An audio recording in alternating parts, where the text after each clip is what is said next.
My name's Craig Storner and it's an 18'6" Evercraft. To begin with, it would have to be, Dad used to race back when I was a kid, like when I was probably 6 years old. So I've always had a sweet spot for boat racing.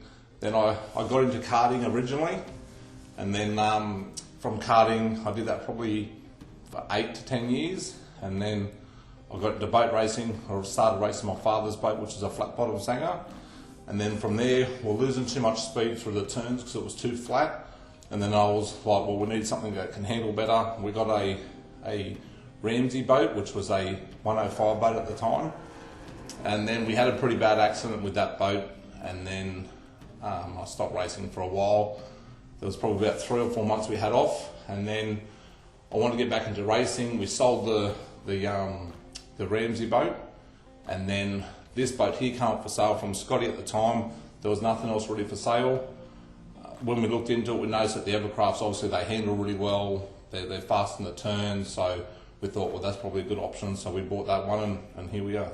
So we started with 105 in this boat, then we went to 6 litre, and then we're running 6 litre probably for a year and a half, maybe nearly 2 years.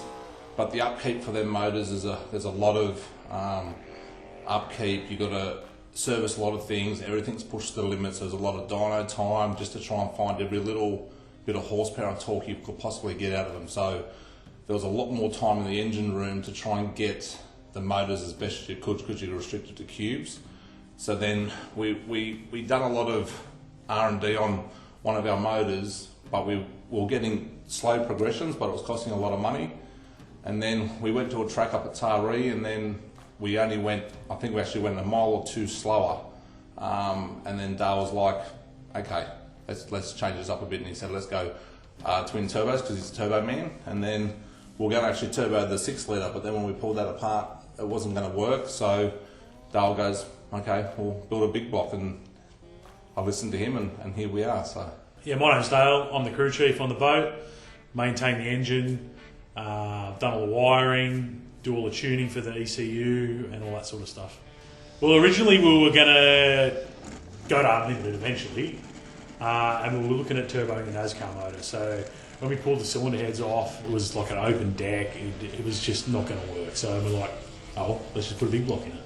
When it came time to get everything going, we rang my mates at Plazmaman, and we got an intake manifold, some rocker covers, intercoolers, their clamps and all the bits and pieces from them, so that we could put this motor together with the best of the best gear. It's got a Brodex aluminium block, Brodex cylinder heads, Crowell rotating assembly, CP pistons, T&D rockers, so it's all good quality gear, so we didn't want to skimp on the outside parts, so it was worth putting the Plazmaman billet stuff on there to give it the nice low profile look. It's sleek, clean, works really well. Well, everyone was a little bit and ahhing about the turbo thing to start with, and so far it's been pretty good. You know, guys have done turbo small blocks and stuff before, and they've had them working pretty well. So everyone's starting to grow on people, I think. But a lot of these boat racing guys still like their blowers, which is understandable. But it won't be long before we'll be seeing a few more turbo setups out there, I think. So originally went big block because plenty of cubes. It's 509 cubes. It's not huge, but it's not small. So it would probably make 700 to 800 horsepower aspirated if you really wanted to go that way. And in this boat, it probably needs about 1500 horsepower to do 150 mile an hour. So to make that with this setup, we're only like 12, 13 pounds of boost. So it's really just ticking over. So it was easier to put a bigger motor and just let it do its thing than do a small block where you've got to run more boost and this and that. And this motor in a package in a car, like a drag car or something, it would probably make between 2700 and 3000 horsepower wound up.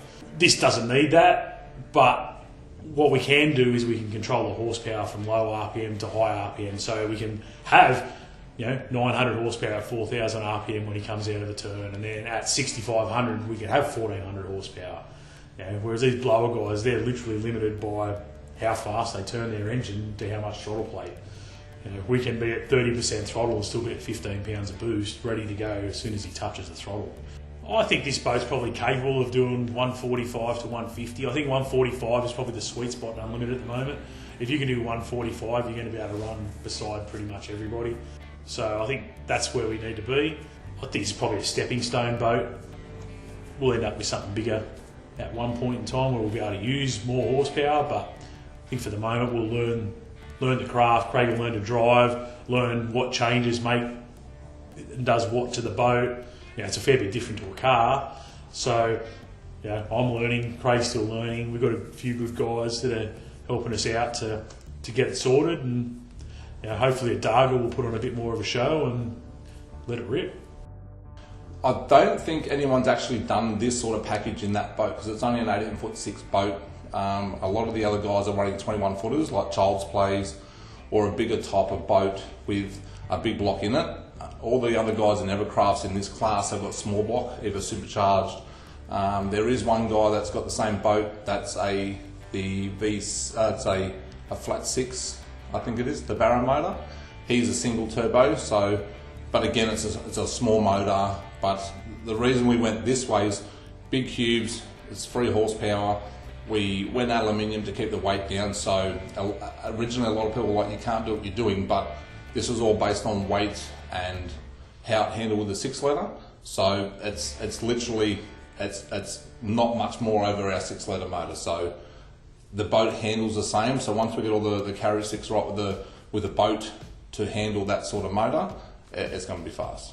I reckon as a goal we wanted to hit 150, which I think is achievable. So obviously the boat can do it, the motor can definitely do it. I just got to get used to how to drive it and get the setup right. And once we're happy with it, then we can push that. Like we just come back from Adelaide, and we're still doing the mid 130s to high 130s. But the problem was there was a few things we changed, so it wasn't right. So I wasn't over pushing the turns. I wasn't over pushing in races because the boat wasn't where it should be, so it wasn't comfortable. So I didn't want to hinder anyone's race and be a danger to anyone. So it's close, but obviously it's only the second time we've raced it, so there's still a lot more R&D, but it's getting there. We've been in the boat a few more times, but that was the actual second race meeting in this boat with that package. Coming from Yarrawonga, it went really well. We changed a few things going to Adelaide. We put a new shaft in it, we changed around with the cab plate a little bit, tried a few different props. And then when we got to Adelaide, it just wasn't playing. It just kept laying the nose down the straight. But you could drive it half throttle, maybe 3/4. But as soon as you put the full throttle down, it just dropped the nose, and you would have seen when it was going along, it was sitting nice, and then it kept bearing the nose down the straight. That was just because we just had a few different things change and set up. But again, we're just trying different things to see what it does. So then when we get it sorted, we know which way to go. So yeah, I think deep down inside, it's my sweet spot when racing boats. And when you go, it's hard to explain. Like when you go to get in the boat, you just get in this mindset where you've got to go through your checks. And I'm very particular with when you hop in the boat, you get in on a certain side, you get in, you put your seatbelts on a certain way, and then you put your air tank in, then you put your airline, your mask, and you do your radio checks. Like if it's not done a certain procedure way, it can change the way you feel. So you've got to make sure, you've got your set of procedures of how you get in the boat. But once you're out there racing, you just forget everything. You can't think about anything else except for that 3 minutes when you're on the water. So once you put that throttle down, the flag drops, there's nothing else in your head except for staying in front or making sure you don't hit anyone. It's just your mind can't comprehend anything else except for what you're physically doing at that point. Well, I suppose you've got to have a few screws loose in your head to drive something like this on water doing 140 mile an hour with no brakes, but I guess, do I jump out of a plane? No. Do I like racing boats? Yes. Cars? Yes. But will I swim with sharks? No. So I suppose I'm mad in a way, but some people will do what I'll do, some people won't, but that's my passion, that's what gets my adrenaline going. So I suppose you're mad in a way to drive something like that in the water.